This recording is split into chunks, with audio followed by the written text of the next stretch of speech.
죽벌전 설교 묵상. 오늘 말씀은 1871년 2월 12일 주일 아침 설교 말씀으로 제목은 혼인잔치의 비유이며 본문은 마태복음 22장 2절에서 4절입니다. 천국은 마치 자기 아들을 위하여 혼인잔치를 베푼 어떤 임금과 같으니 그 종들을 보내어 그 청한 사람들을 혼인잔치에 오라 하였더니 오기를 싫어하거늘 다시 다른 종들을 보내며 이르되 청한 사람들에게 이르기를 내가 오찬을 준비하되 나의 소와 살진 짐승을 잡고 모든 것을 갖추었으니 혼인잔치에 오소서 하라 하였더니,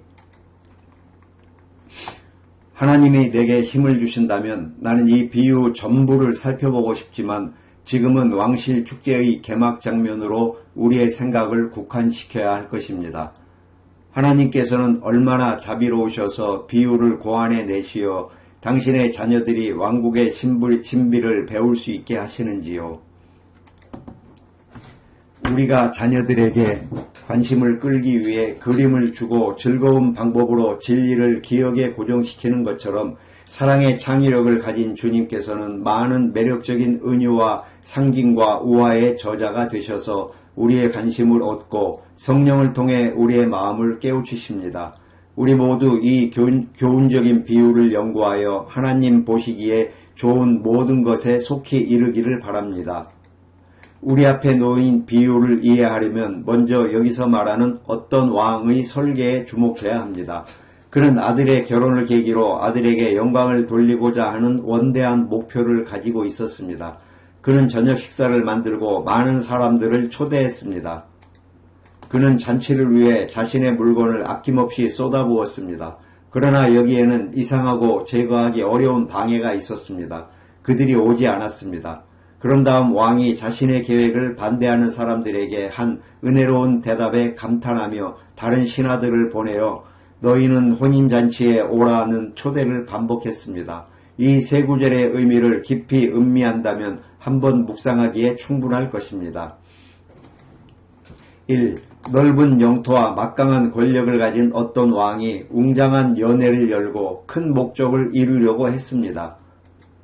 사랑하는 후계자인 왕세자가 곧 온당한 신부를 맞이할 예정이었기 때문에 왕의 아버지는 이 행사를 특별한 영예로 축하하고 싶었습니다. 하나님의 아들 예수 그리스도는 신성한 인격 안에서 이미 영광스러운 분이십니다. 하나님의 모든 천사들이 그를 경배하고 그의 영광이 온 하늘을 가득 채웁니다. 그는 만물보다 먼저 계시고 만물이 그로 말미암아 이루어졌으므로 보존자로서도 고귀하게 높임을 받으셨습니다. 천국과 사망과 지옥의 열쇠가 그의 허리띠에 달려있고 정부가 그의 어깨에 있고 그의 이름은 기묘자라고 불릴 것입니다. 그는 만유의 주제이십니다. 이제도 계시고 전에도 계셨고 장차 오실 그분께 만유의 찬송이 올라갑니다. 그러나 하나님의 아들이 기꺼이 우리를 향해 서기를 기뻐하신 또 다른 관계가 있습니다. 그분은 신랑이 되시기 위해 구세주가 되기로 약속하셨습니다. 그분은 자신의 능력보다 더 큰 긍휼을 베푸셨고 따라서 자신이 선택한 사랑하는 대상들을 죄로 인한 형벌에서 구속하고 그들과 가장 가까운 연합에 들어가기 위해 인간의 본성을 자신과 연합하기로 겸손히 결심하셨습니다. 성부께서는 구세주로서 아들에게 영광을 돌리려고 하셨으며 복음잔치는 단지 그분의 인격의 영광을 위한 것이 아니라 이 새롭지만 고대의 목적을 가진 관계에서 그분의 인격의 영광을 위한 것입니다. 교회와 영적 연합을 맺으시는 예수님의 영광을 위해 복음이 왕실 연회로 준비된 것입니다. 형제 여러분, 제가 여기에 큰 행사가 있다고 말했을 때 그것은 분명히 하나님의 존경심에서 그렇게 되었고 우리도 그렇게 되어야 하며 우리는 하나님의 아들에게 영광을 돌리는 것을 기뻐해야 합니다. 어떤 왕국의 모든 충성스러운 신하들에게도 왕족 중 한 사람의 결혼은 큰 관심사이며 적절한 기쁨으로 축하와 동정을 표현하는 것이 일반적이고 합당합니다. 누구와의 결혼입니까? 천사들과? 그는 천사들을 데려가지 않았습니다. 그것은 아브라함의 씨를 취하신 그분 자신의 본성과의 결혼입니다. 하나님과 동등됨을 취할 것으로 생각하지 않으셨던 예수 그리스도께서 사람의 모양으로 만들어져 자신이 선택한 사람들과 한 몸이 되신 것은 인간에게 가장 큰 개인적인 기쁨입니다. 잠자는 자들아 일어나라. 너희가 너희 영혼을 깨우고 나의 영광을 깨우라. 비파와 수금을 깨우라 고 외쳐야 할 때가 있었다면 그것은 바로 예수께서 교회와 한 몸을 이루어 교회를 구속하시고 후에 교회를 높이시어 그의 보좌에 함께 앉히시기 위해 오실 때입니다. 여기에 초대받은 손님들이 기쁜 발걸음으로 와서 그러한 연회에 초대받은 것을 3배로 기뻐해야 할 풍부한 이유가 있습니다. 그 외에도 우리는 신랑의 왕적 혈통을 고려해야 합니다. 우리 구주 예수 그리스도는 참 하나님 중의 참 하나님이심을 기억하십시오. 그렇다면 누구에게 영광을 돌려야 할까요? 당연히 우리는 창조주이자 보존주께 영광을 돌려야 합니다. 우리가 경배하고 절하며 그분의 아들의 영광을 목표로 하는 하나님의 명령에 기쁜 마음으로 순종합시다. 임마누엘의 인격도 기억하십시오. 이 영광스러운 아들의 명성이 널리 퍼지게 될 그는 우리가 말한 것처럼 가장 확실하게 하나님이시지만 또한 가장 확실하게 사람이요 우리의 형제요 우리의 뼈 중의 뼈요 우리의 살 중의 살이십니다. 우리처럼 모든 면에서 시험을 받으신 그분은 아직 죄에 물들지 않으셨다는 사실을 믿는 것이 기쁘지 않습니까? 그분의 성격도 기억하세요. 그분과 같은 삶이 있었습니까? 우리는 그를 찬양해야 합니다. 그는 만인 중에 으뜸이고 전적으로 사랑스럽기 때문입니다. 인간들 사이에서도 비교할 수 없고 천사들 사이에서도 비교할 수 없는 그분에 대해 말할 때가 왔는데도 침묵하는 것은 반역입니다. 신부가 준비된 왕의 아들의 결혼을 생각하며 손뼉을 치고 박수를 치십시오. 그의 업적도 생각해 보세요. 우리는 왕자에게 존경을 표할 때마다 그가 통치하는 나라를 위해 한 모든 일을 고려합니다. 그렇다면 예수님은 우리를 위해 무엇을 하셨나요? 그분은 우리 죄를 짊어지시고 광야로 옮기셨으니 그 죄는 영원히 사라졌습니다. 우리의 대적들은 어디에 있습니까? 그들은 바다 깊은 곳에 던져졌습니다. 마지막 대적인 죽음 자체에 관해서는 그는 사실상 그것을 극복했으며 그를 통해 우리 중 가장 약한 자들이 사망아 너의 쏘는 것이 어디 있느냐, 무덤아 너의 승리가 어디 있느냐 라고 외칠 것입니다. 그는 하늘의 영웅입니다. 그는 우주의 환호 속에 아버지의 보좌로 돌아갔습니다. 그가 누구를 위해 싸웠고 누구를 위해 정복했는지 우리는 그를 기리고 싶지 않습니까? 왕의 왕관을 가져와 그에게 왕관을 씌워라. 모든 인간의 아들들의 외침이 아니겠습니까? 왕의 아들이 결혼을 하려는 것이 아닌가요? 그렇다면 그를 위대하게 하고 영광스럽게 합시다. 왕 만세! 처녀들이 나팔을 불고 음악의 아들들이 달콤한 멜로디를 만들게 하십시오. 둘째, 그 설계를 완성하는 관대한 방법이 있습니다. 왕의 아들이 결혼한 날에 영예를 얻으려면 어떤 방식으로 해야 할까요? 야만 국가들은 그런 날에는 인간 피의 강이 흐르도록 만들어집니다. 오늘날까지도 문명의 경계에는 지옥 같은 풍습을 가진 비참한 폭군이 있는데 감히 그보다 덜 심한 용어로 부를 수는 없지만 특정한 날과 축제에 수백 명의 동료 피조물을 냉혈하게 살해하도록 명령합니다. 그러나 하나님께서는 당신의 아들을 영광스럽게 하시기로 택하신 것이 아닙니다. 구세주 예수님은 인간과 결혼하는 날 진노가 아니라 자비로 영광을 받으십니다. 그는 온유하고 겸손하며 인간의 아들들을 사랑합니다. 대부분의 왕들은 새로운 세금을 부과하거나 신하들에게 더 많은 집창금을 요구함으로써 왕자의 결혼을 알리는 것이 관례였습니다. 그러나 비유는 만왕의 왕이 사람의 방식을 따르지 않음을 보여줍니다. 그는 아들을 위해 집창금을 요구하지 않으며 백성에게 아무것도 요구하지 않지만 그들을 위해 많은 것을 준비하고 선물을 아낌없이 주며 신하들에게 요구되는 것은 잠시 동안 신하를 더 명예로운 손님의 성격에 합류하고 기꺼이 궁전에 와서 노동하거나 식탁에서 봉사하는 것이 아니라 잔치하고 기뻐하는 것뿐입니다. 그러므로 하나님께서 그리스도를 공경하는 관대한 방법이 여기에 잔치의 형태로 제시되어 있음을 관찰하십시오. 잔치는 사랑과 웃음, 충만과 교제를 위한 것입니다. 복음도 마찬가지입니다. 복음 안에서 죄인인 여러분은 하나님과 화해하도록 초대받고 하나님께서 여러분의 죄를 용서하시고 진노를 멈추시며 그분의 아들을 통해 여러분과 화해하시기를 원하신다는 확신을 얻게 됩니다. 위대한 왕이 그의 신하들을 초대하여 그의 아들 예수를 영화롭게 하는 것은 슬픔이 아니라 기쁨입니다. 복음은 우리 인간성의 모든 능력을 채워줍니다. 복음은 우리를 하나님 아버지와 그분의 아들 예수 그리스도와 교제하게 합니다. 그리스도 예수 안에서 우리는 성스러운 삼위일체와 교제합니다.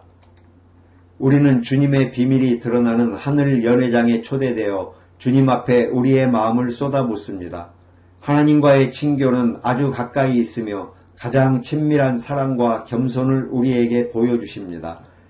너희가 시간과 영원토록 원하는 모든 것을 하나님께서는 그분의 사랑하는 아들의 인격 안에서 준비하시고 돈과 대가 없이 그것을 받으라고 명하십니다.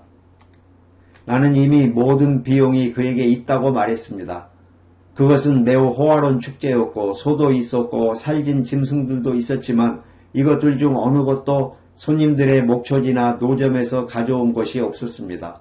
이 큰 축제의 대가를 찾기 위해 그리스도의 마음이 고갈되었지만 죄인에게는 돈도 공로도 준비도 아무것도 들지 않습니다.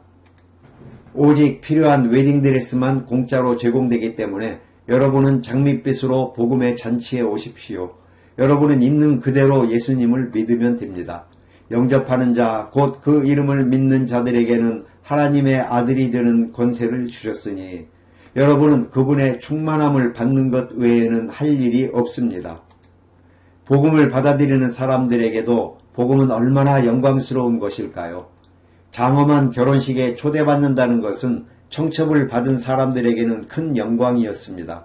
형제 여러분, 사람이 복음을 받아들이는 것만큼 영광스러운 일은 없습니다. 그의 믿음은 그리스도를 존귀하게 하지만 그리스도는 그를 존귀하게 하십니다. 이 관대한 방법을 말하는 동안 내 마음은 성스러운 열정으로 빛나고 모든 손님을 존중하는 사랑의 연회에 사람들이 오지 않는 것에 대한 궁금증이 생깁니다. 연회가 주최자에게는 비용이 많이 들고 손님에게는 무료이며 모든 관계자에게는 명예로운데 어떻게 효의를 거절할 만큼 현명하지 못한 사람이 있을 수 있겠습니까?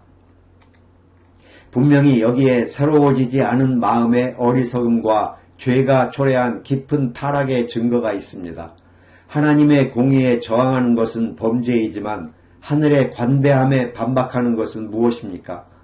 하나님께서 그분의 아들을 공경하는 방식을 여러분에게 설명했듯이 여러분은 와서 은혜의 공급을 받아들여 예수님께 영광을 돌리십시오. 죄인이여 죄인 그대로 와서 예수께서 거저주시는 자비를 받아들이고 그분의 피가 그를 믿는 자들에게 보장하는 사죄를 받아들이십시오. 전령이 왕에게서 나가서 먼저 청함을 받은 사람들 가운데서 소홀히 하는 기미가 보이고 그들이 오지 않는 것을 보았을 때 그는 놀라움으로 벙어리가 되었을 것입니다. 우리는 그가 사랑했던 동료 시민들이 그토록 좋은 제안을 거절하고 그토록 축복받은 선언을 배척하는 어리석은 사람들이 되어야 한다는 사실에 슬퍼했습니다. 저 역시 뒤섞인 격렬한 감정으로 영혼이 이리저리 흔들리고 있습니다. 오 나의 하나님, 주께서 복음을 주셨으니 이 집안에서 누구도 복음을 거부하여 주님의 아들을 업신여기고 주님을 욕되게 하지 말고 주님의 교회의 신랑이신 예수 그리스도를 영화롭게 하시는 주님의 관대한 방법으로 모두가 기뻐하며 그들이 와서 주님의 사랑의 축제를 기꺼이 영광스럽게 하소서. 이제 세 번째 주제로 넘어가서 잠시 동안 기쁜 행사를 방해했던 심각한 방해에 대해 유감스럽게 생각해 보겠습니다. 왕은 마음속으로 나는 큰 잔치를 열고 많은 사람들을 초대할 것이다. 그들은 내 왕국이 감당할 수 있는 모든 것을 즐기고 내가 내 아들을 얼마나 사랑하는지 보여줄 것이며 더욱이 모든 손님은 그의 결혼과 관련하여 달콤한 추억을 갖게 될 것이다 라고 생각했습니다. 그의 전령들이 이전에 명확한 초대를 받은 자들에게 그때가 왔다는 것을 알리러 나갔을 때 그들은 오지 않겠다고 기록되어 있습니다. 그들이 올 수 없었다는 것이 아니라 오지 않겠다는 것입니다. 여기에는 위대한 사업에 대한 심각한 방해가 있었습니다. 왕이 손님을 식탁으로 끌고 갈 수는 없나요? 네, 하지만 그러면 목적을 달성할 수 없습니다. 그는 자신의 왕좌에 노예를 앉히는 것을 원하지 않았습니다. 혼인잔치에 강제로 끌려온 사람은 잔치를 즐기지 않을 것입니다. 축제의 존엄성을 위해서는 손님이 즐거운 마음으로 축제에 와야 했지만 그들은 오지 않았습니다. 왜 오지 않았을까요? 그 대답은 또 다른 질문에 대한 답과 같을 것입니다. 당신은 왜 와서 예수님을 믿지 않습니까? 그들 중 많은 사람들에게 그것은 모든 일에 대한 무관심이었습니다.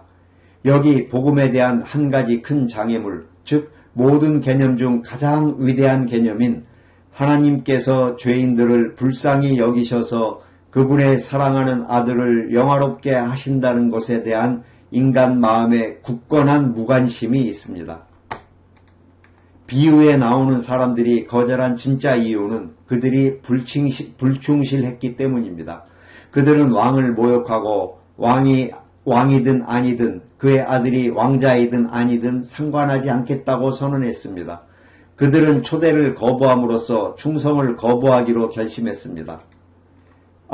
예수를 믿지 않는 여러분, 그 불신앙의 밑바닥에는 여러분의 창조주에 대한 적대감, 여러분의 경의를 받으셔야 할 우주의 위대한 통치자에 대한 선동이 있습니다. 소는 그 주인을 알고 나귀는 그 주인의 구유를 알거늘 너희는 알지 못하고 생각하지도 아니하니 너희는 하늘의 위엄을 거역하는 반역자들이다 라고 말씀하셨습니다.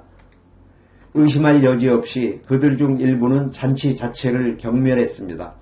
그들은 그런 왕과 함께라면 굶주린 식사가 될 수 없다는 것을 알았어야 했지만 잔치를 경멸하는 척 했습니다. 그들이 이해하지도 못하면서 복음을 멸시하는 사람들이 얼마나 많은지요. 제가 말씀드리고 싶은 것은 그들이 복음을 이해하지 못한다는 것입니다. 사랑하는 친구 여러분, 이 잔치가 여러분에게 꼭 필요하다는 것이 무엇인지 말씀드리겠습니다. 그것은 과거에 대한 용서, 현재에 대한 자연의 쇄신, 미래에 대한 영광입니다. 여러분은 마땅히 원해야 할 것은 무엇이든지 원할 수 없습니다. 오직 복음에 제공된 것만 원해야 합니다. 그리고 여러분이 믿음으로 그것을 받아들이면 예수 그리스도께서 영광을 받으실 것입니다. 여전히 주님을 가장 잘 섬기는 사람들은 돌밭에 씨를 뿌리고 감사할 줄 모르는 물에 빵을 던지는 것을 슬퍼할 이유가 있습니다. 설교자들의 왕자조차도 이렇게 말해야 했습니다. 너희는 성경에서 영생을 얻는 줄로 생각하고 성경을 연구한다. 그러나 영생을 얻기 위해 내게로 오지는 않는다. 그 자비는 거부되었고 하늘은 멸시를 받았습니다. 이제 우리는 가장 실질적인 고려사항인 왕의 계획을 방해한 무례함에 대한 왕의 은혜로운 답변으로 마무리해야 합니다. 그는 무엇을 말했습니까? 당신은 그들이 초청을 받고 부름받았다는 것을 알게 될 것입니다. 두 번째 초대는 냉정하게 의도적으로 그리고 고의적으로 거절했습니다.